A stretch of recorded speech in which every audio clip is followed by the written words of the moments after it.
Hello everyone, welcome. क्या हाल चाल है आप सबके? I hope you are all fine. So आज हम बात कर रहे हैं पब्लिक इकोनॉमिक्स की। जी हाँ, पब्लिक इकोनॉमिक्स का क्रैश कोर्स, यानी कि पब्लिक इकोनॉमिक्स के सारे टॉपिक से मैंने कुछ क्वेश्चंस बनाए हैं, पीवाईक्यूज एंड एक्सपेक्टेड क्वेश्चंस को मिला के आज का ये क्लास है। ठीक है, इसमें हम प्रैक्टिस करेंगे और पब्लिक इकोनॉमिक्स के आपके जितने भी इंपॉर्टेंट टॉपिक्स हैं वो सारे इसमें कवर होने वाले हैं, बिकॉज हर टॉपिक से मैंने एक एक क्वेश्चन उठाया है।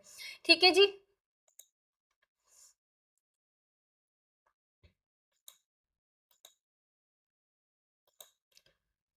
सेशन को पूरा एंड तक देखिएगा। इसके अलावा हमारे नेट इकोनॉमिक्स के बैचेस दिसंबर 2026 के लिए है एंड जून 2027 की वैलिडिटी वाले बैचेस भी हमारी एप्लीकेशन पर अवेलेबल हैं, आप चेकआउट कर सकते हो। और इसके अलावा जितने भी आपके स्टेट के पीएससी एग्जाम्स रहते हैं, पीजीटी एग्जाम्स रहते हैं, उनके बैचेस भी हमारी एप्लीकेशन पर हैं अवेलेबल, आप चेकआउट कर सकते हैं with best guidance, best faculty and best resources. ठीक है जी।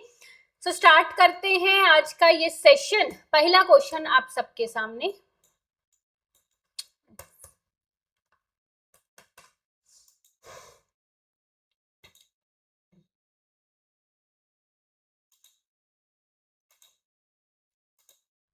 देखिए, स्टेटमेंट्स दी हुई हैं, एक असर्शन है, दूसरा रीजन है, आपको बताना क्या सही है।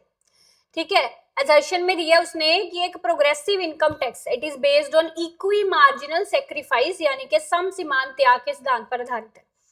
रीजन में उसने दिया है higher the income lower will be the marginal utility of money for the tax payer, यानी कि करदाता की आय जितनी अधिक होगी धन की सीमांत उपयोगिता यानी कि एमयूएम उतनी ही कम होगी। क्या सही जवाब होगा? Let's see.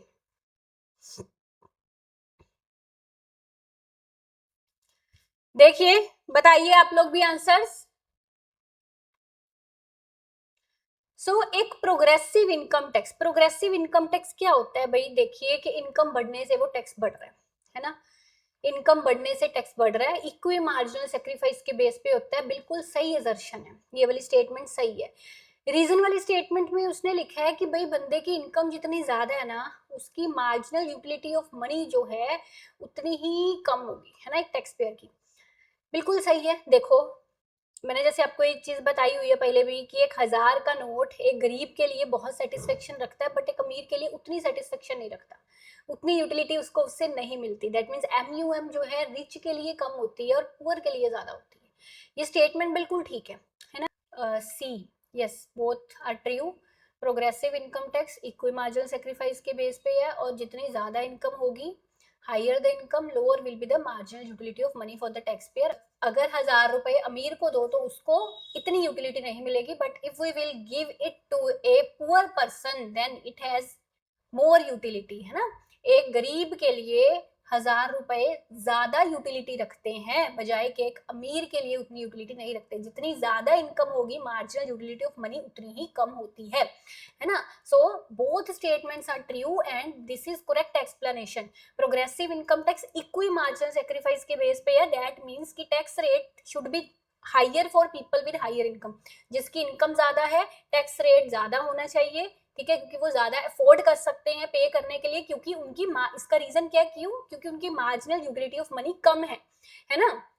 उनके लिए रिच की जिसकी इनकम कम है उसकी मार्जिनल यूटिलिटी ऑफ मनी ज्यादा है। यही इसका रीजन है कि प्रोग्रेसिव इनकम टैक्स होना चाहिए, और progressive income tax equi marginal sacrifice के बेस पे है, क्योंकि टैक्स रेट जो है वो हाइयर होना चाहिए पीपल विद हाइयर इनकम। बात समझे? Because marginal utility of money जो है वो कम होती है इनकम बढ़ने से। तो C is a correct option here. अगला देखिए, incidence of tax refers to. Incidence of tax का क्या मतलब है? So whether the tax is progressive, proportional और रिग्रेसिव? नहीं। An authority which collects the tax? नहीं। द पर्सन और group who ultimately pays the tax? Yes. How the tax is collected? नहीं। देखो, इंसिडेंस, टैक्स इंसिडेंस का मतलब क्या है कि who bears the burden of tax, tax का बर्डन किस पे पड़ रहा है। इट कैन बी लीगल, या आप ऐसा समझ लीजिए, एक होता है इम्पैक्ट टैक्स का, एक होता है इंसिडेंस। ठीक है, अब प्रोड्यूसर्स पर टैक्स लगा, ठीक है, प्रोड्यूसर्स ने क्या किया, उस चीज का प्राइस बढ़ा के वो जो टैक्स का बर्डन है वो कंज्यूमर पर शिफ्ट कर दिया। ठीक है, तो इनिशियल बर्डन टैक्स का दैट इज इम्पैक्ट प्रोड्यूसर्स पर, और इंसिडेंस ऑफ द टैक्स यानी कि उसका अल्टीमेट बर्डन वो कंज्यूमर पर पड़ा, क्योंकि अल्टीमेटली कंज्यूमर को पे करना पड़ रहा है ना, कि नहीं।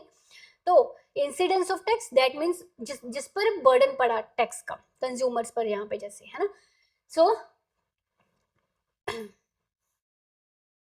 अब ये टैक्स इंसिडेंस जो है ये डिपेंड करता है इलास्टिसिटी पर। आपको अगर याद हो हमने modern theory of elasticity of taxation करी हुई है, पूरी थ्योरी आपको समझाई हुई है कि जिसमें रिवाइज कर लेना एक बार अपने माइंड में सब ये चीजें कि अगर elasticity of demand elasticity of supply से ज्यादा हो तो किस पर ज्यादा बर्डन होता है, प्रोड्यूसर पर कि कंज्यूमर पर। अगर ये कम हो तो किस पे ज्यादा बर्डन होता है, अगर ये इन्फिनिटली इलास्टिक हो तो किस पे बर्डन होता है ना। ये वाले 5-6 केसेस जो आपको पढ़ाए हुए हैं ये आपको अपने दिमाग में एक बार रिपीट कर लेने हैं, रिवाइज कर लेने हैं, ठीक है जी।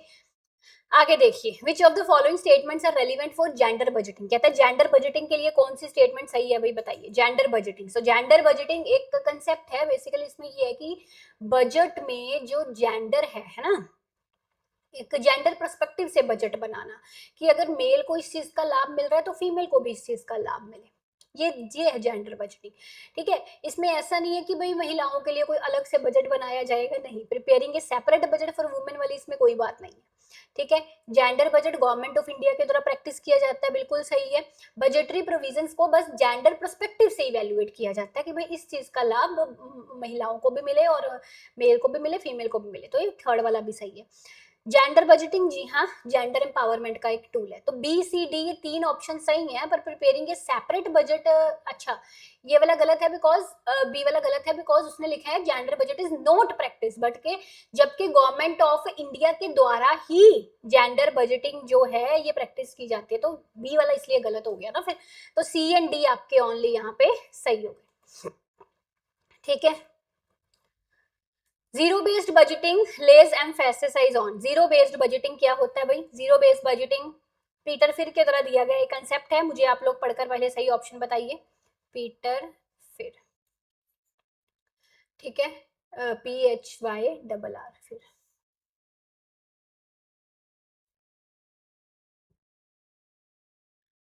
तो किस पर जीरो बेस्ड बजटिंग जोर देते हैं। Allocation of resources based on cost benefit terms, cost benefit की टर्म्स में जो रिसोर्सेज है उनका एलोकेशन बंटवारा उनका किया जाता है। अनलिमिटेड डेफिसिट फाइनेंसिंग, असीमित घाटा विथ पोर्शन यानी कि डेफिसिट फाइनेंसिंग, इससे तो कोई लेना देना ही नहीं है इसका। You must know zero based budgeting का डेफिसिट फाइनेंसिंग से क्या है, कुछ भी नहीं। Preparing a new budget right from scratch, बिल्कुल जी, जीरो से स्टार्ट करके नया budget banana. Preparing the budget neglecting the history of expenditure, budget को प्रिपेयर करना और हिस्ट्री को इग्नोर करना, ये भी बिल्कुल सही है। तो देखिए इसमें आपका बी ऑप्शन इनकरेक्ट है, ए सी डी तीनों ऑप्शन सही है, सी आंसर करेक्ट है। और भी इसको अच्छे से समझ लेते हैं। जीरो बेस्ड बजटिंग एक ऐसा सिद्धांत है जिसमें क्या है, बजट दोबारा जीरो से शुरू किया जाता है और कोई भी चीज पहले से गिवन लेके नहीं चली जाती, क्योंकि पिछले बजट में ये चीज ऐसी थी तो बस एज सच इसी में कुछ एडिशंस कर लेते हैं, ऐसा नहीं है। जीरो से हर एक चीज को इवेल्युएट किया जाता है कि ये इतना खर्चा इस पर, इतना बेनिफिट इससे, है ना। और कॉस्ट बेनिफिट एनालिसिस करके जो लग रहा है कि भाई जिस स्कीम से कॉस्ट जिस पर ज्यादा लग रही है, बेनिफिट कम मिल रहा है, उसको एलिमिनेट भी किया जाता है ना। तो जीरो से स्क्रैच से बजट बनाना शुरू करना, that is zero based budgeting. Zero based budgeting यानी कि budget starting from the zero और स्क्रैच। पीटर फिर के द्वारा ये कंसेप्ट डेवलप्ड हुआ 1970 में। एक ऐसी अप्रोच है जिसमें हर एक एक्सपेंस जो है उसको जस्टिफाइड करना और जीरो से एकदम अप्रूव करना जरूरी है। So zero based budgeting requires departments to justify their budget request based on value and necessity, aiming वही चीज है कि भाई इस चीज की जरूरत है कि नहीं है, कॉस्ट बेनिफिट एनालिसिस करके अननेसेसरी एक्सपेंसेस को एलिमिनेट कर देना, इस तरह की चीजें, है ना। तो टाइम इसमें काफी ज्यादा लगता है ना स्क्रैच से। इसके उलट होता है इंक्रीमेंटल बजटिंग, जिसमें यह कि जीरो से स्टार्ट नहीं किया जाता, जो पिछले साल चीज गिवन थी उसको एज इट इज लेके चल के बस उसमें एडिशंस कर ली कुछ, है ना। तो मतलब कहने का कि जीरो बेस्ड बजटिंग के लिए हिस्ट्री ऑफ एक्सपेंडिचर को निग्लेक्ट किया जाता है कि भाई पुराना कितना खर्च लगा था उसको एज सच मुझे ऐसे लेकर नहीं चलना, जीरो से हर एक चीज का ब्यौरा दोबारा से बनाना शुरू करना है, ठीक है। आगे देखो, assertion and reason है फिर से, lump sum tax imposed on a monopolist cannot be shifted to the consumers। lump sum tax जो monopolist पर impose होता है, एक monopolist पर लगता है, कहता है वो consumers पर shift नहीं किया जा सकता। रीजन दिया है कि लम्प सम टैक्स जो है वो मोनोपोलिस्ट की फिक्स्ड कॉस्ट का पार्ट होता है, ठीक है, और उसकी मार्जिनल कॉस्ट को प्रभावित नहीं करता। पहले तो यहाँ पे एक चीज समझिए, लमसम टैक्स आखिर है क्या। लमसम टैक्स होता है कुछ अमाउंट, पर्टिकुलर अमाउंट टैक्स की। जैसे हम पढ़ते हैं ना स्पेसिफिक टैक्स, वैसे होता है जैसे रुपीज की फॉर्म में 10 रुपए टैक्स, 20 ऐसे। एक इससे उलट होता है प्रोपोर्शनेट टैक्स, जो लगता है कि इस कमोडिटी पे 10%, वो प्रोपोर्शनेट टैक्स होता है। लमसम टैक्स जो है ये एक पर्टिकुलर अमाउंट की, भाई इतने की चीज है तो 10 रुपए इस पर टैक्स लगा, एक पर्टिकुलर अमाउंट लगती है टैक्स की, that is a lump sum tax. ठीक है, तो इसके जो आंसर है पहले तो आप देखिए क्या आंसर इसका होना चाहिए, then I will tell you. Otherwise आप लोग कहते हैं कि मैम आप सॉल्व करने का थोड़ा पहले टाइम दिया करें फिर आप आंसर बताया करें। वैसे वो चीज आप वीडियो पॉज करके भी कर सकते हैं, बट यस पहले आप बता दीजिए आंसर।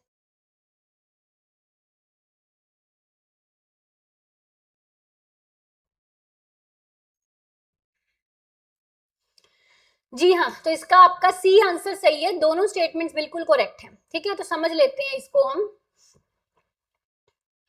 जो लमसम टैक्स होता है ये बिल्कुल जो मोनोपोलिस्ट पर इम्पोज होता है, इसको मोनोपोलिस्ट जो है वो कंज्यूमर्स पर शिफ्ट नहीं करता। ठीक है, मोनोपोलिस्ट इसका बर्डन कंज्यूमर्स पर पास नहीं कर सकता हाई, मतलब चीज का प्राइस बढ़ा के। क्यों, ऐसा क्यों? क्योंकि रीजन में वो चीज सही दी हुई है बिल्कुल। लमसम टैक्स जो है मोनोपोलिस्ट की फिक्स्ड कॉस्ट का पार्ट होता है और उसकी मार्जिनल कॉस्ट ऑफ प्रोडक्शन को इफेक्ट नहीं करता। इस चीज को बड़े ध्यान से समझना है, ये वाले पॉइंट को पहले। Total cost is equal to total fixed cost plus total variable cost. मैंने पहले भी एक लेक्चर में ये चीज समझाई थी। मान लीजिए टोटल कॉस्ट है मेरी 10Q प्लस 5, ठीक है, इसमें ये मेरा वेरिएबल कंपोनेंट है और ये मेरा फिक्स्ड कंपोनेंट है। अब जब मैं मार्जिनल कॉस्ट निकालूंगी तो मार्जिनल कॉस्ट जो है टोटल वेरिएबल कॉस्ट से बेसिकली निकलती है। मार्जिनल कॉस्ट विल बी 10 है ना, टोटल कॉस्ट कुछ भी है मार्जिनल कॉस्ट को वो इफेक्टेड नहीं करती है ना। तो जो चीज टोटल कॉस्ट में ऐड है वो मार्जिनल कॉस्ट उससे प्रभावित नहीं होगी। अगर मेरी टोटल फिक्स्ड कॉस्ट जो है यहाँ पे 5 की बजाय 10 भी हो जाती है ना, तो मार्जिनल कॉस्ट पर कोई इफेक्ट पड़ता नहीं। यानी कि टोटल फिक्स्ड कॉस्ट जो है वो मार्जिनल कॉस्ट पर इफेक्ट नहीं डालती। टोटल वेरिएबल कॉस्ट जो है उसी से मैं एमसी ड्राइव करती हूँ, मार्जिनल कॉस्ट ड्राइव करती हूँ। तो लमसम टैक्स जो है ये मोनोपोलिस्ट की फिक्स्ड कॉस्ट में ऐड है, इसलिए उसकी मार्जिनल कॉस्ट ऑफ प्रोडक्शन को ये इफेक्ट नहीं करता। ठीक है, और जो चीज फिक्स्ड कॉस्ट में है वो है ना, that tax is not directly tied to the quantity produced. अब आपको पता है कि जो कंपोनेंट फिक्स्ड कॉस्ट का पार्ट बन गया वो क्वांटिटी के साथ वेरी नहीं करेगा, है ना, क्वांटिटी के साथ वो वेरी नहीं करेगा। लमसम टैक्स क्योंकि एक फिक्स्ड कॉस्ट की तरह काम करता है मोनोपोलिस्ट के लिए, तो ये मोनोपोलिस्ट की मार्जिनल कॉस्ट ऑफ प्रोडक्शन को इफेक्ट नहीं करता और ना ही क्वांटिटी से ये टाइड है। क्वांटिटी से जितनी क्वांटिटी मोनोपोलिस्ट प्रोड्यूस कर रहा है उससे भी ये रिलेटेड नहीं। तो इसलिए ये टैक्स जो है ये क्योंकि जैसे मैंने कहा कि क्वांटिटी से रिलेटेड नहीं है, तो it does not influence the monopolist pricing decision. Monopolist के प्राइसिंग डिसीजंस को भी ये इफेक्ट नहीं करता, इतना क्वांटिटी डिसीजन से रिलेटेड नहीं है और इसीलिए प्राइसिंग डिसीजन से भी रिलेटेड नहीं है। ऐसा नहीं है कि टैक्स लगने से वो अपने प्राइस बढ़ा देगा मोनोपोलिस्ट, ऐसा नहीं है ना। So the tax can not be transfer to the consumer, इसलिए प्राइस बढ़ा के इस टैक्स को मोनोपोलिस्ट कंज्यूमर पर ट्रांसफर नहीं कर सकता। ठीक है,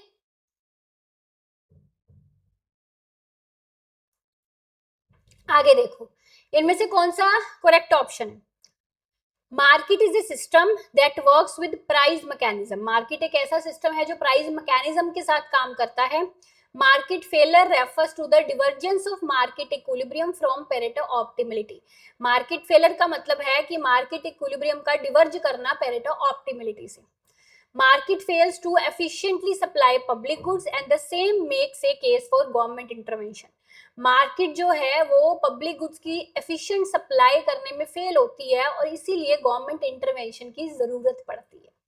market efficiently works in the presence of positive externalities. Positive externalities के केस में मार्केट एफिशिएंटली काम करती है एंड नेगेटिव एक्सटर्नलिटीज के केस में भी कहते हैं मार्केट एफिशिएंटली काम करती है। तो क्या होगा इसका सही ऑप्शन, पहले आप लोग बता दीजिए।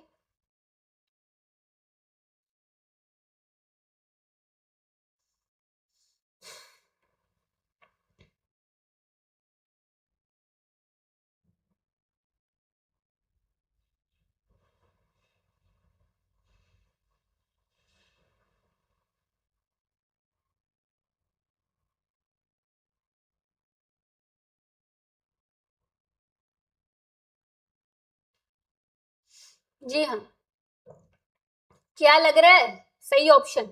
Yes, B is a correct option.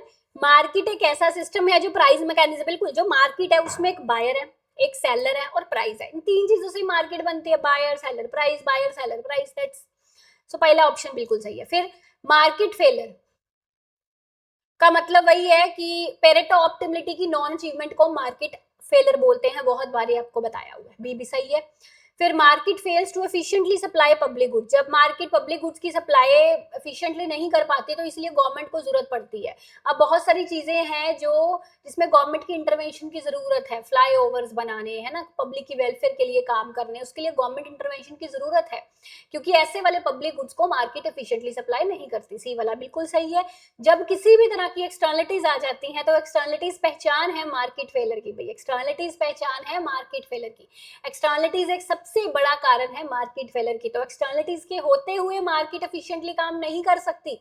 कभी भी बात आए positive externalities, negative externalities, that leads to market failure, that leads to market failure. तो D and D wrong option, इसलिए A B C are correct. ठीक है, आगे देखो, pure public good, pure private good, open access resources, congestible resources, आपको matching करना है, बताइए किसको किससे करेंगे। देखिए समझ लेते हैं पहले, जो पब्लिक गुड है ये नॉन एक्सक्लूडेबल है, नॉन राइवल है ना, जैसे कि डिफेंस, जिसका फायदा सबको मिल रहा है, किसी को हम इसके फायदे से एक्सक्लूड नहीं कर सकते, अगर एक इसका फायदा ले रहा है तो दूसरे के लिए इसका फायदा कम नहीं हो रहा, नॉन एक्सक्लूडेबल है, नॉन राइवल। ठीक है, that is pure public good. Private good कौन सा है? प्राइवेट गुड जो एक्सक्लूडेबल है एंड राइवल है, भाई जो पे करेगा उसी को फायदा मिलेगा, दूसरे को नहीं मिलेगा, है ना, एक्सक्लूडेबल एंड राइवल। फिर मैच करते जाओ साथ साथ में, जब आए बात non excludable and non rival की, ए को इससे थर्ड से कर दो, pure private good, excludable and rival. Open access resources यानी कि ये कॉमन प्रॉपर्टी रिसोर्सेज की बात कर रहा है, जैसे कि हमने समझा हुआ है ये बहुत बार, फिशिंग इन ए लेक, है ना, और एग्जाम में पूछा जाता है, ये राइवल होते हैं बट नॉन एक्सक्लूडेबल होते हैं। राइवल इसलिए जैसे फिशिंग इन ए लेक है, तो अगर उसमें एक ज्यादा मछली पकड़ रहा है तो दूसरे के लिए मछली की अवेलेबिलिटी कम हो रही है, इनके साइमल्टेनियसली सभी बराबर का फायदा नहीं ले पा रहे, राइवलरी है ये इसलिए, है ना। तो नॉन एक्सक्लूडेबल है, किसी को एक्सक्लूड नहीं कर सकते बिकॉज वो कॉमन प्रॉपर्टी है बट राइवलरी है। ठीक है, कंजेस्टिबल बचा, कंजेस्टिबल तो देखो ध्यान से इस चीज को समझो, कंजेस्टिबल को हमको सबसे एंड में मैच करना है, क्योंकि जो कंजेस्टिबल चीज है ना, रिसोर्स, उसमें क्या है कि एक मान लो पब्लिक गुड है, ठीक है, ये पब्लिक गुड मान लो पब्लिक रोड है ना, ये नॉन एक्सक्लूडेबल है एंड नॉन राइवल है। कंजेस्टिबल की प्रॉपर्टीज ना अलग अलग हो सकती है, इसलिए मैंने आपको बोला इसको एंड में मैच करना है जो बचा उससे। सो एक पब्लिक गुड जो है जैसे कि रोड, वो नॉन एक्सक्लूडेबल है, नॉन राइवल है, मान लो उस पर कंजेशन आ जाए, कंजेशन यानी कि ट्रैफिक लग जाए, ट्रैफिक लगने से क्या होगा कि वो राइवल बन जाएगा, राइवल बन जाएगा, क्योंकि अब ज्यादा भीड़ होने के कारण एक जो है सभी साइमल्टेनियसली उसका रोड का बराबर फायदा नहीं ले पा रहे, है ना। अगर आगे मेरे दो गाड़ियां हैं तो मेरी गाड़ी की स्पीड स्लो हो रही है, या मुझे वहां वेट करना पड़ रहा है, रुकना पड़ रहा है ना, दूसरों के कारण प्रभावित हो रही है मेरी कंजम्पशन या मेरी यूटिलिटी, है ना, तो वो चीज राइवलरी बन जाएगी अगर उस वहां पे कंजेशन आ जाएगी। बात समझे हो? तो एक पब्लिक गुड, अगर एक पब्लिक रोड पर ट्रैफिक आ जाए, कंजेशन आ जाए, तो वो नॉन एक्सक्लूडेबल तो है, चलो ठीक है, बट राइवल बन जाएगा। अब यहाँ पे एक चीज और समझो, एक चीज और समझो, वो और भी इसकी दूसरी प्रॉपर्टी भी हो सकती है, वो एक्सक्लूडेबल एंड राइवल भी हो सकता है, and excludable and non rival भी हो सकता है, ये सब केसेस में समझाती हूँ। अब समझिए, मान लो वो जो रोड है, पब्लिक रोड है ना, उस पर टोल टैक्स लग गया, टोल टैक्स वहां पे लग गया, टोल टैक्स लगना शुरू हो गया। अब वो एक्सक्लूडेबल बन गया कि भाई जो पे करेगा वही आगे जाएगा, नहीं पे करेगा तो ना मत जाओ, बन गया कि नहीं। तो टोल टैक्स लगने से वो एक्सक्लूडेबल भी बन जाएगा। अगर ये दोनों चीजें इकट्ठी हो जाए, कंजेशन भी आ जाए और टोल टैक्स भी लग जाए, तो वो एक्सक्लूडेबल भी बन जाएगा और राइवलरी भी बन जाएगा। और अगर ट्रैफिक ना आए, टोल टैक्स लग जाए, है ना, फिर नॉन राइवलरी होगा बट एक्सक्लूडेबल होगा। मेरी बात समझ रहे हो? उसकी अलग अलग, दैट्स वाई मैंने कहा कंजेस्टिबल को आपको एंड में मैच करना है जो बचा उससे, बिकॉज पब्लिक गुड का पक्का है कि भाई नॉन एक्सक्लूडेबल नॉन राइवल ही है, प्राइवेट गुड का भी पक्का है कि एक्सक्लूडेबल राइवल ही है, कॉमन प्रॉपर्टी रिसोर्सेज का पक्का है कि वो राइवल होते हैं बट नॉन एक्सक्लूडेबल है। कंजेस्टिबल रिसोर्सेज की प्रॉपर्टीज चारों हो सकती हैं, जैसे मैंने बताई आपको, दैट डिपेंड्स ऑन केस। अब उसने कोई स्पेसिफिक केस कंजेस्टिबल रिसोर्सेज का नहीं दिया है तो हम उसको फर्स्ट वाले ऑप्शन से मैच कर रहे हैं। ठीक है, non rival but excludable congestion on road, ठीक है, टोल टैक्स वहां पे लग गया, अब टोल टैक्स के कारण जो पे करेगा वही जा सकेगा वहां पे, ठीक है।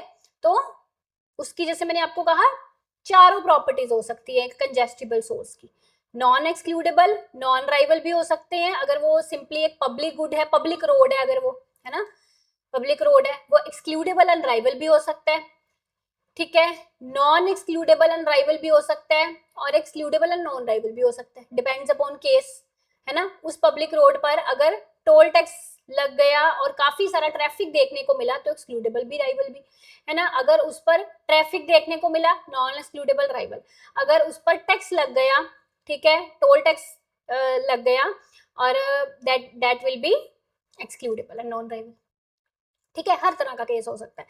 सो दैट्स इसका बी ऑप्शन सही है। ए को मैंने थर्ड से कर दिया, बी को मैंने फोर्थ से कर दिया, सी को मैंने सेकंड से कर दिया एंड डी को मैंने फर्स्ट से कर दिया। क्लियर, आगे देखो, ये देखो आगे वही आ गया जो जैसा वाला क्वेश्चन अभी समझाया था। A toll is a tax on those citizens who use toll roads, कहता है कि टोल जो है ये एक टैक्स है जो उन सिटीजन्स पर लगता है जो टोल रोड्स का यूज करते हैं। ये पॉलिसी जो है ये किसका एप्लीकेशन है, कौन से प्रिंसिपल पर आधारित है ये, तो ध्यान से समझो, हम ना मेनली दो प्रिंसिपल्स पढ़ते हैं पब्लिक इकोनॉमिक्स में। The first one is ability to pay theory, दूसरी पढ़ते हैं benefit principle. Ability to pay theory किसने दी है, ability to pay, ability to pay theory किसने दी है, सेलिगमैन ने, ठीक है। और बेनिफिट प्रिंसिपल किसने दी है, लिंडल ने। तो बेनिफिट प्रिंसिपल के अकॉर्डिंगली ये चीज है कि भाई अगर तुम बेनिफिट ले रहे हो, जितना बेनिफिट ले रहे हो उतना पे भी करो, है ना, कि अगर तुमको टोल रोड यूज करना है तो you have to pay, that is a benefit principle. तो ये जो टोल टैक्स वाली एग्जांपल है ये पब्लिक इकोनॉमिक्स के बेनिफिट प्रिंसिपल पर आधारित है, तो first is a correct answer. बाकी भी मैंने सारी डेफिनेशंस यहाँ पे दे रखी हैं, पढ़ सकते हो। जैसे हॉरिजॉन्टल इक्विटी का मतलब क्या होता है, people who are in similar circumstances, जो सिमिलर कंडीशंस में जो लोग हैं उनको सिमिलर वे में टैक्स किया जाएगा, ऐसा बोल सकते हो। People with the same income should pay the same amount of tax. Vertical equity में अलग चीज है, people who are in different circumstances should be taxed in different ways, यानी कि जो हायर इनकम के लोग हैं उनको हायर परसेंटेज ऑफ टैक्स जो है वो पे करना है, ठीक है। प्रोग्रेसिव टैक्स सिस्टम अभी हमने पढ़ ही लिया था कि टैक्स रेट का इंक्रीज होना, टैक्स पेयर जैसे जैसे टैक्स पेयर की इनकम इंक्रीज होती है, और बेनिफिट प्रिंसिपल मैंने समझा दिया। आगे देखो, कहता है इनमें से कौन सी चीजें रिक्वायर्ड हैं एक गुड टैक्स सिस्टम के लिए, गुड टैक्स सिस्टम के लिए।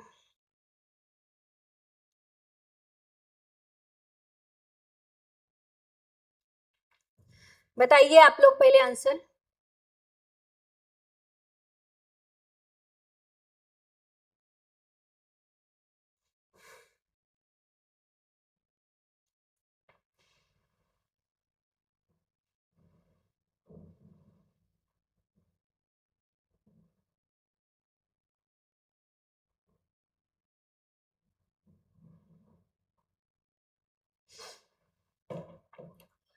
जितना एक टैक्स सिस्टम से रेवेन्यू जनरेट हो रहा है, रेवेन्यू यील्ड हो रहा है, वो एडुकेट होना चाहिए, पर्याप्त होना चाहिए। टैक्स सिस्टम ऐसा होना चाहिए that different income groups of people tax equally, अलग अलग इनकम ग्रुप्स के लोग इक्वली, ये तो गलत है बिल्कुल, पढ़ने से पता चल रहा है आपको, है ना। हायर इनकम ग्रुप्स को ज्यादा टैक्स पे करना चाहिए, टैक्स सिस्टम ऐसा होना चाहिए असल में, बी वाला। जो पढ़ के लग रहा है गलत है साथ में एलिमिनेट कर दो बस। एडमिनिस्ट्रेटिव एंड कंप्लायंस कॉस्ट जो है टैक्स की बिल्कुल कम से कम होनी चाहिए, अगर उसकी एडमिनिस्ट्रेटिव एंड कंप्लायंस कॉस्ट कम से कम होगी तभी ज्यादा लोग जो है वो टैक्स पे करेंगे। टैक्स सिस्टम शुड नॉट, तो सी वाला सही है, tax system should not permit scope for tax leakage, बिल्कुल टैक्स सिस्टम ऐसा होना चाहिए कि किसी भी तरह की टैक्स चोरी या टैक्स लीकेज ना हो, बिल्कुल सही। Tax should be chosen to maximize interference with market efficiency, tax system ऐसा होना चाहिए कि जो मार्केट एफिशिएंसी है उससे ज्यादा वो इंटरफेयर करे टैक्स सिस्टम हमारा, नहीं, शुड इंटरफेयर मिनिमम।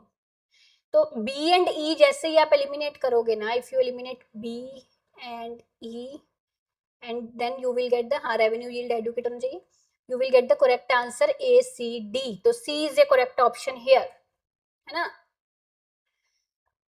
एक अच्छा टैक्स सिस्टम फेयर होना चाहिए, एफिशिएंट होना चाहिए, सिंपल से सिंपल होना चाहिए, ठीक है। ऐसा नहीं होना चाहिए कि एक any one group of tax payers पर ही उसका ज्यादा बर्डन पड़े, ठीक है। एफिशिएंट होना चाहिए कि एडमिनिस्ट्रेटिव कॉस्ट जो है टैक्स कलेक्ट करने की वो कम से कम हो, है ना। सिंपल होना चाहिए कि टैक्स पेयर्स के लिए टैक्स पे करना और इसके सारे रूल्स जो है उसको उसके साथ कंप्लाई करना इजी से इजी हो। सो टैक्स सिस्टम के कुछ करेक्टरिस्टिक्स के पॉइंट्स मैंने यहाँ पे मेंशन किए हैं। फेयरनेस, फेयर होना चाहिए टैक्स सिस्टम जो है। बेसिकली प्रोग्रेसिव टैक्स सिस्टम एक अच्छा टैक्स सिस्टम माना जाता है कि भाई इनकम बढ़ने से टैक्स ज्यादा उस बंदे को देना पड़े। एफिशिएंसी, एफिशिएंट सिस्टम होना चाहिए, यानी कि उसकी एडमिनिस्ट्रेटिव कॉस्ट, कंप्लायंस कॉस्ट कम से कम होनी चाहिए, ठीक है। और टैक्स इवेजन जो है वो नहीं होना चाहिए। सिंपल टैक्स सिस्टम होना चाहिए, easy to understand for all. Certainty, tax payer को पता होना चाहिए कि कितनी उस पर टैक्स लायबिलिटी है और कब और कैसे उसको पे करनी है। टैक्स सिस्टम ट्रांसपेरेंट होना चाहिए कि टैक्स पेयर्स जो हैं उनको पता होना चाहिए कि मैंने जो टैक्स पे किए हैं वो कैसे, कहाँ पे गवर्नमेंट के द्वारा यूज हो रहे हैं, है ना। कैसे टैक्स रेवेन्यू कलेक्ट हो रहा है और कहाँ पे स्पेंड हो रहा है, तो ये उसके मेन फीचर्स जो हैं होते हैं, ठीक है। सो विच ऑफ द फॉलोइंग, ये 16th फाइनेंस कमीशन, तो मैं आपको ये सारे दिखा देती हूँ। हमारी 16th फाइनेंस कमीशन पर मेरा पूरा लेक्चर है, प्लीज वो सारा देख कर जाइएगा अपने एग्जाम के लिए, बहुत इंपॉर्टेंट है। तो हॉरिजॉन्टल डिवोल्यूशन देखो, इसकी वर्टिकल 41% है, वर्टिकल डिवोल्यूशन 41% है। हॉरिजॉन्टल डिवोल्यूशन में अलग अलग क्राइटेरियाज के अकॉर्डिंग इनकम डिस्टेंस को 42.5% वेट दिया गया है। पॉपुलेशन 2011 का census 17.5%, demographic performance 10%, area 10%, forest and ecology 10% and contribution to gross domestic product 10%, total हो गया 100%। तो ये रिलेटिव वेट्स हैं 16th फाइनेंस कमीशन के, जो कि आपको याद रखने हैं बहुत अच्छे से। तो इसके अकॉर्डिंग उसने जो क्रोनोलॉजी पूछी है, देखो सबसे ज्यादा वेट एरिया को दिया गया है, फिर डेमोग्राफिक परफॉर्मेंस दूसरे नंबर पे, 1 मिनट, 10 अपना एरिया का सबसे कम से पूछा उसने ना, किसने असेंडिंग ऑर्डर में कहने कम से ज्यादा, ठीक है। तो बी एरिया सबसे पहले आएगा आपका सबसे कम, फिर डेमोग्राफिक परफॉर्मेंस भी वैसे सेम है, बट द थिंग इज कि वो वाला बनेगा नहीं, मैं दिखाती हूँ आपको। इनकम डिस्टेंस का दिया गया आपको 42.5 सबसे ज्यादा, है ना, और पॉपुलेशन को दिया गया 17.5। तो देखो अब ये पता है कि सबसे एंड में आपका ए आएगा, है ना, फिर उससे पहले आपका सी आना चाहिए। अब सी से पहले बी भी आ सकता है, डी भी आ सकता है ना। बट अगर आप देखोगे तो लास्ट में सी ए किसकी है, सिर्फ बी की है ना। मतलब यहाँ पे ऐसा भी हो सकता था, डीबीसीए भी हो सकता था और बीडीसीए भी हो सकता है, ये दोनों करेक्ट है, डीबीसीए बीडीसीए, है ना। तो ऑप्शन में क्या है आपका बीडीसीए, तो इट विल बी करेक्ट। बात समझ गए। चलिए अगला देखिए क्या निकालना है मुझे यहाँ पे, फिस्कल डेफिसिट। चलो फिस्कल डेफिसिट का फॉर्मूला समझते हैं। रेवेन्यू डेफिसिट अगर 3% ऑफ जीडीपी है, प्राइमरी डेफिसिट 2% ऑफ जीडीपी है, ठीक है, फिस्कल डेफिसिट 7% ऑफ जीडीपी है, तो capital expenditure to GDP ratio पता करो। तो मैं यहाँ पे पहले फार्मूला लिखती हूँ। फिस्कल डेफिसिट कैलकुलेट करने के लिए हम क्या करते हैं, total expenditure minus total रेसिप्ट्स excluding, किसको एक्सक्लूड करते हैं, बोरोइंग को। अब इसको ऐसा भी लिख सकते हो कि टोटल एक्सपेंडिचर का मतलब आपका हो गया revenue expenditure and capital expenditure, right. Total रेसिप्ट्स कौन सी हो गई, रेवेन्यू रेसिप्ट्स एंड कैपिटल रेसिप्ट्स, पर यहाँ पे कैपिटल रेसिप्ट्स में हमको बोरोइंग वाले कंपोनेंट को ऐड नहीं करना, यानी कि रेवेन्यू रेसिप्ट्स प्लस नॉन डेप्ट क्रिएटिंग कैपिटल रेसिप्ट्स आएगा यहाँ पे, ऐसी कैपिटल रेसिप्ट्स जो डेप्ट क्रिएट नहीं कर रही, राइट। तो इट विल बी लाइक, इसको अगर आप खोल लोगे ब्रैकेट तो it will be minus revenue receipts minus non डेप्ट क्रिएटिंग कैपिटल रेसिप्ट्स। अब revenue expenditure and minus revenue receipts किसका फार्मूला है, ये रेवेन्यू डेफिसिट का फार्मूला है। Revenue deficit plus capital expenditure minus non डेप्ट क्रिएटिंग कैपिटल रेसिप्ट्स, ये हो गया, ठीक है। अब उसने आपको रेवेन्यू डेफिसिट 3% दी है, ठीक है, प्राइमरी डेफिसिट का इसमें 2% ऑफ जीडीपी को काम है नहीं। फिजिकल डेफिसिट 7% है, यहाँ पे पुट कर दो, ठीक है। कैपिटल एक्सपेंडिचर पता करना है मुझे, और नॉन डेप्ट क्योंकि उसने दिया ही नहीं हुआ इस कंपोनेंट के बारे में कुछ भी, है ना, तो वी विल इग्नोर दिस। तो simply 7 minus 3 is equal to capital expenditure, तो ये आपका आ गया 4%, It will be 4% of GDP, right? C option is correct. ठीक है, आगे देखो नेक्स्ट क्वेश्चन।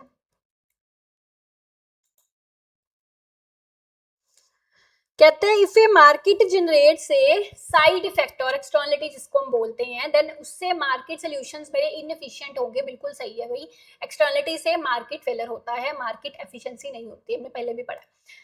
अगर मार्केट एफिशिएंट है that means quantity produced in the market maximize. बिल्कुल एफिशिएंट मार्केट मींस वहां पे consumer and producer surplus maximum हो रहे हैं, ये भी सही है। कंज्यूमर सरप्लस का मतलब बायर विलिंगनेस टू पे माइनस द सेलर कॉस्ट, नहीं। कंज्यूमर सरप्लस का मतलब है कि बायर की विलिंगनेस टू पे माइनस व्हाट एक्चुअली बायर पे, कि उसकी विलिंगनेस टू पे कितनी है माइनस एक्चुअली उसने कितना पे किया, तो ये गलत हो गया। ठीक है, डी ऑप्शन में उसने क्या है, स्मिथ का इनविजिबल हैंड, एडम स्मिथ का इनविजिबल हैंड, जिसने उसको बोला है market forces of demand and supply. कहता है इसका मतलब ये है कि कंपटीटिव मार्केट आउटकम जो है that will generate equity among the members in the society. नहीं, ध्यान से समझो, जब भी हम एडम स्मिथ के इस कंसेप्ट की बात करते हैं तो इसमें इक्विटी नहीं होती, इक्विटी नहीं, इसमें ये है कि जो कंपटीटिव मार्केट है विदाउट गवर्नमेंट इंटरवेंशन, मार्केट में लॉन्ग रन में इक्विलिब्रियम में आ जाएंगी सब चीजें, सप्लाई डिमांड के इक्वल हो जाएगी, ओवर प्रोडक्शन नहीं होगी, फुल एम्प्लॉयमेंट होगी और ऑटोमेटिकली सिस्टम जो है वो इक्विलिब्रियम में आ जाएगा। गवर्नमेंट की नीड नहीं है, बट इक्विटी की बात वो नहीं करता यहाँ पे। ठीक है, तो D option is incorrect for Smith. आगे कंपिटिटिव मार्केट इक्विलिब्रियम बिल्कुल पेरेटो एफिशिएंट है, ये हम वेलफेयर इकोनॉमिक्स में, माइक्रो इकोनॉमिक्स में चीजें हमने पढ़ी हैं। तो इसका सही जवाब ए बी ई आएगा आपका, यानी कि फर्स्ट इज करेक्ट ऑप्शन। ठीक है, ये देखो जैसे मैंने कहा एफिशिएंसी, जी हाँ, जब हम परफेक्ट कंपटीशन की भी बात करते हैं उसमें भी हम ये चीज पढ़ते हैं कि हम इसमें एफिशिएंसी की बात करते हैं, इक्विटी की नहीं। एडम स्मिथ ने भी एफिशिएंसी की बात करी है, competitive market lead to efficiency, equity जरूरी नहीं है। एफिशिएंसी मतलब टोटल वेलफेयर मैक्सिमाइज करनी है, जबकि इक्विटी का मतलब होता है fairness in the distribution of the welfare. जो कंपिटिटिव मार्केट है वो एफिशिएंसी, ठीक है, इसको इंश्योर करती है, बट इक्विटी तो तभी होगी ना अगर गवर्नमेंट का बीच में पार्टिसिपेशन हो। वो चीज तो कहता ही नहीं है एडम स्मिथ, वो कहता है इनविजिबल हैंड ही सब कर देंगे, सही है ना। तो A B E are correct. आगे देखो लेमन मार्केट प्रॉब्लम है ये, asymmetric information in the lemon market, adverse selection problem जो कि एकरलोफ ने दी है। ठीक है, उसी से क्वेश्चन है ये कि असमेट्रिक इंफॉर्मेशन अगर हो लेमन मार्केट में तो उससे क्या होगा। तो इसलिए थोड़ा सा हमको समझना पड़ेगा कि ये आखिर है क्या, जो जिसकी मैं बात कर रही हूँ, ये एडवर्स सिलेक्शन की बात है। असमेट्रिक इंफॉर्मेशन में कि क्या होता है कि जो गुड क्वालिटी कार्स होती हैं, ठीक है, असमेट्रिक इंफॉर्मेशन के चलते बायर रिकॉग्नाइज नहीं कर पाते कि भाई गुड क्वालिटी कार्स कौन सी हैं और बैड क्वालिटी कार्स कौन सी हैं, है ना। गुड क्वालिटी कार्स आ जाती हैं पीचेस, ठीक है, बैड क्वालिटी कार्स आ जाती है यूज्ड कार्स जिसको हम बोल देते हैं, है ना, यानी कि लेमन्स। तो वो असमेट्रिक इंफॉर्मेशन के चलते ही डोंट नो कि which are good quality which are bad quality cars, तो एक एवरेज प्राइस वो पे करने को तैयार होते हैं। ठीक है, अब वो एवरेज प्राइस जो पे करने को तैयार होते हैं उससे बैड क्वालिटी कार्स के सेलर्स को तो ठीक है प्रॉफिट मिल जाएगा अच्छा खासा, बट गुड क्वालिटी कार्स को वो चीज वारा नहीं खाती। मतलब एक एवरेज प्राइस, जैसे मान लो गुड क्वालिटी कार्स जो है 1 लाख की, ठीक है, बैड क्वालिटी कार्स जो है दे आर वर्थ 50,000। अब बायर कहेगा मुझे नहीं पता गुड कौन सी है बैड कौन सी है, मैं इसका एवरेज निकाल लेता हूँ। अब 1 लाख और 50,000, ठीक है, इसका एवरेज निकालो कितना आएगा, आई थिंक 75,000 आएगा, है ना। हाँ, वो कहेंगे मुझे 75,000 पे करना है। अब बैड क्वालिटी कार्स के सेलर्स को तो बड़ा अच्छा भी 75,000 मिल जाएगा वर्थ 50 का, तो चलो ठीक है, but good quality cars survive ही नहीं कर पाएंगे क्योंकि उनकी वैल्यू 1 लाख है। तो बैड क्वालिटी कार्स के कारण गुड क्वालिटी कार्स मार्केट से भाग जाएंगी, है ना, यही हम पढ़ते हैं इसमें। तो क्या होगा देखो, इसका करेक्ट ऑप्शन क्या है इसमें, अब पढ़ो, the correct option is fourth. कैसे, gradual fall of average price, जी हाँ, जो एवरेज प्राइस है ये कम होता जाएगा, gradual fall because good quality cars gradually market से जाई जा रही है ना। तो देखो यहां से पढ़िए, both good quality cars and low quality cars दोनों हैं, ठीक है। सेलर्स को पता है true quality of cars, but buyers को नहीं पता कौन सी गुड है कौन सी बैड है। अब बायर्स का पर्सपेक्टिव ये है कि हमको नहीं पता गुड कौन सी है बैड कौन सी है, तो बायर्स जो है उनको ये है कि हम ज्यादा प्राइस ना कहीं पे कर दे और हमको बैड क्वालिटी कार ना मिल जाए। तो वो एवरेज प्राइस पे करते हैं, based on the probability of getting lemon और पीच, तो वो एवरेज प्राइस पे करते हैं। अब हाई क्वालिटी कार्स के जो सेलर्स हैं उनको लगेगा कि एवरेज प्राइस बहुत कम है, इतने कम पर तो हम नहीं बेचेंगे, हमको इतना मारा ही नहीं खाएगा, है ना। तो उसके कारण गुड क्वालिटी कार्स के सेलर्स मार्केट से आउट हो जाएंगे और ज्यादा लेमन इनके बैड क्वालिटी कार्स ज्यादा हो जाएंगी मार्केट में, है ना, क्योंकि अब ज्यादा हाई क्वालिटी कार्स जो है मार्केट से एग्जिट कर चुकी हैं, तो बायर्स जो हैं वो और प्राइस कम कर देंगे, क्योंकि है ही अब तो उनको पता ही है बायर्स को कि एक आधी गुड क्वालिटी है, गुड क्वालिटी आने की मतलब बैड क्वालिटी कार्स ही ज्यादा रह गई हैं, तो उसके अकॉर्डिंग वो एवरेज प्राइस जो वो भी तो कम हो जाएगा ना, फिर बायर्स प्राइस ही लो कर देंगे, है ना। तो दिस लीड्स क्यों, जैसे जैसे गुड क्वालिटी कार्स मार्केट से जाई जाएंगी, बैड क्वालिटी ज्यादा रहती जाएंगी, एवरेज प्राइस भी फेल होता जाएगा, ठीक है। So market collapse because high quality car सारी मार्केट से भाग जाएंगी और बायर्स चॉइस वही बचेगी, bad quality cars, only lemon remains, तो मेकिंग द मार्केट इनएफिशिएंट। ये वाला ठीक है। वही चीज की बेटर क्वालिटी प्रोडक्ट्स मार्केट से ग्रेजुअल विड्रॉ होते जाएंगे एडवर्स सिलेक्शन एक पार्टीज के द्वारा यानी कि बायर के द्वारा, ठीक है। तो ABC will be the correct. आगे देखो, open access to a property due to open access to a property after it is overused beyond its carrying capacity। और ये मैंने आपको ना एक एग्जांपल दी थी पब्लिक पार्क में खड़े होकर, ट्रेजेडी ऑफ कॉमन्स की, कि एक भाई पब्लिक पार्क है, वहां पे कोई भी आके मतलब इस चीज का ध्यान नहीं दे रहा, कूड़ा कट फेंक रहा है ना, कोई लिटर कर रहा है वहां पे, कुछ भी स्पिट कर रहा है बंदा वहां पे कोई भी, तो यानी कि पता है वो पब्लिक पार्क है ना, पब्लिक पार्क समझकर उसको ओवर यूज किया जा रहा है, उसकी कैरिंग कैपेसिटी से ज्यादा उसको ओवर यूज किया जा रहा है, इसको हम बोलते हैं tragedy of Commons. Tragedy of Commons का कंसेप्ट पब्लिक गुड्स के लिए, पब्लिक गुड्स के केस में चीज ओवर यूज होती है, ठीक है, that is a tragedy of Commons. Individuals deplete करते हैं एक शेयर्ड लिमिटेड सोर्स का, उनको पता है कि एक्सक्लूजन नहीं है, सभी यूज कर सकते हैं, राइवलरी भी नहीं है, तो ओवर यूज करते हैं, डिप्लीट करते हैं। मार्केट फेलर अलग चीज है जो मैंने समझाई, पेरेटो ऑप्टिमिलिटी की नॉन अचीवमेंट, एक्सटर्नलिटी की प्रॉब्लम अलग है, इस पर मुझे अलग से लेक्चर्स हैं, यू कैन समझ सकते हैं बड़े अच्छे से। मोरल हैजर्ड, एडवर्स सिलेक्शन पर मैंने रियल लाइफ एग्जांपलों के साथ लेक्चर दिए हुए हैं, वो भी आप देख सकते हैं। आगे देखो, tax reform committees, very very important, आपको टैक्स रिफॉर्म कमेटीज को अरेंज करना है basis of their year of constitution. देखो इनके ईयर्स हम सारे देख लेते हैं पहले एक बार। अच्छा, एक तो इसमें मैंने आपको ये वाला भी ट्रिक बताया हुआ है, इन वाली कौन कौन सी कमेटीज का ट्रिक बताया हुआ था, केलकर, विजय केलकर, रेखी और चिलिया कमेटी का, याद है CVR, एक साइंटिस्ट होता था बचपन में, बहुत हमको जीके की बुक में साइंटिस्ट का नाम याद करवाया जाता था, CV रमन, CV रमन। अब CV रमन से मैंने बना दिया CRB, ठीक है, CRB। तो C for Chelliah committee, R for Rekhi committee, V for Vijay Kelkar committee. इस ट्रिक से मैंने आपको 3 कमेटीज का क्रोनोलॉजी याद करवाया था, है ना, कि चलिए इस तरह से अगर आपको ये भी याद है उससे भी आंसर सही तक आप अप्रोच कर सकते हैं, क्योंकि जो सारी कमेटीज आएंगी मे भी आपको सारे नहीं पता होंगे, उसमें से कुछ कमेटीज का क्रोनोलॉजी भी आपको पता होगा, या you can approach to right answer, ठीक है। तो चिलिया कमेटी, C, R से हमने करा था रेखी कमेटी, E, V से हमने किया था Vijay Kelkar committee, C, A, E, C, इस तरह का क्रोनोलॉजी किसमें बन रहा है, सेकंड में नहीं बन रहा, इसमें फोर्थ में भी नहीं बन रहा, है ना। तो ये देखो AEC वही क्रोनोलॉजी जो मैंने करवाई है, Chelliah committee, Rekhi committee and Vijay Kelkar committee, ये दो उसके बाद आई है नई committees, BND Rastogi committee on service tax reforms and Shome committee on direct taxation. इसका भी डेट्स देख लीजिए, Rastogi committee 2003 and Shome committee 2012 की है, ठीक है।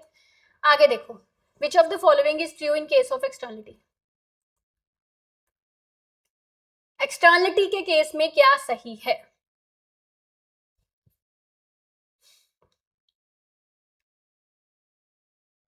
एक्सटर्नलिटी का बेस्ट एग्जांपल समझने के लिए क्या है, पोल्यूशन है, एक फैक्ट्री पोल्यूशन क्रिएट कर रही है सोसाइटी पर, उसका इंपैक्ट पड़ रहा है, that is negative externality. Public goods जो है वो एक पॉजिटिव एक्सटर्नलिटी है ना, पोल्यूशन जो है वो एक नेगेटिव एक्सटर्नलिटी है। तो एक्सटर्नलिटी के केस में कहता है, पहला पॉइंट समझो, सारे cost and benefits, all cost and benefits associated with the goods are not internalized by households and firms involved in buying and production. यानी कि जो हाउसहोल्ड्स या फर्म्स उस चीज की बाइंग एंड प्रोडक्शन में इन्वॉल्व होते हैं, उस चीज के सारे कॉस्ट एंड बेनिफिट्स जो हैं उनके द्वारा ही बोन नहीं किए जाते। ये बिल्कुल सही चीज है। जैसे एक जो फैक्ट्री है वो पोल्यूशन क्रिएट कर रही है अपने प्रोडक्ट्स बनाने के लिए, अब उससे कॉस्ट भी काफी आ रहा है, वो कॉस्ट दूसरा बंदा बेयर कर रहा है, सोसाइटी बेयर कर रहा है, जिसके बेचारे बेचारे की गलती नहीं है उसमें। तो वो फैक्ट्री जो है जो पोल्यूशन क्रिएट कर रही है उसका बेनिफिट तो उसको मिल रहा है, चलो उसका माल पैदा हो रहा है, प्रोडक्शन हो रही है, उससे वो पैसा कमा रहा है, पर वो कॉस्ट आप बेयर कर रही है फैक्ट्री, उसकी नहीं कर रही ना, देन इट इज एक्सटर्नलिटी। जब सारे कॉस्ट एंड बेनिफिट्स उसी पार्टी के द्वारा इंटरनलाइज नहीं किए जा रहे जो पार्टी उस चीज की बाइंग एंड सेलिंग, प्रोडक्शन या बाइंग के लिए रिस्पॉन्सिबल है ना, तो देन इट इज एक्सटर्नलिटी। जैसे कि पोल्यूशन की कॉस्ट फैक्ट्री बेयर नहीं कर रही, है ना। अगर हाँ उनमें कुछ वो कॉस्ट थ्योरम में जैसे हम पढ़ते हैं कोई बार्गेनिंग हो जाए इस तरह की कि फैक्ट्री को भी उसका कंपनसेशन बेयर करना पड़े या ऐसा कुछ, है ना, then we can internalize this externality. उस केस में हम उस एक्सटर्नलिटी को इंटरनलाइज कर सकते हैं। हमने बहुत मेथड्स पढ़े हुए हैं एक्सटर्नलिटी को इंटरनलाइज करने के, जिसमें एक कॉस्ट थ्योरम होता है ना। ये ऑप्शन सही है। प्रेजेंस ऑफ एक्सटर्नलिटी, जी हाँ, अगर एक्सटर्नलिटी की प्रेजेंस होगी तो उससे या तो अंडर प्रोडक्शन होगी गुड की या ओवर प्रोडक्शन होगी, बिल्कुल सही। Market based decision making yields N efficient outcome, नहीं, एक्सटर्नलिटी के केस में एफिशिएंसी नहीं होती, पहले भी हमने पढ़ा, मार्केट फेलियर होती है, सी को एलिमिनेट कर दो सीधे तौर पर। नेगेटिव एक्सटर्नलिटी के केस में जो सोशल कॉस्ट है वो ज्यादा होती है, बिल्कुल, जैसे पोल्यूशन के केस में सोसाइटी को जो कॉस्ट बेयर करनी पड़ रही है वो ज्यादा है, तो डी वाला बिल्कुल सही है। Well defined property rights can solve the property of externality, ये कौन सी किसकी बात करी गई है भाई, कोस्ट थ्योरम की बात करी गई है कि अगर प्रॉपर्टी राइट्स वेल डिफाइंड है, ठीक है, और निगोशिएशन कॉस्ट जीरो है, तो private parties without government interference आपस में बार्गेनिंग करके एक सोल्यूशन पर पहुंच सकती है।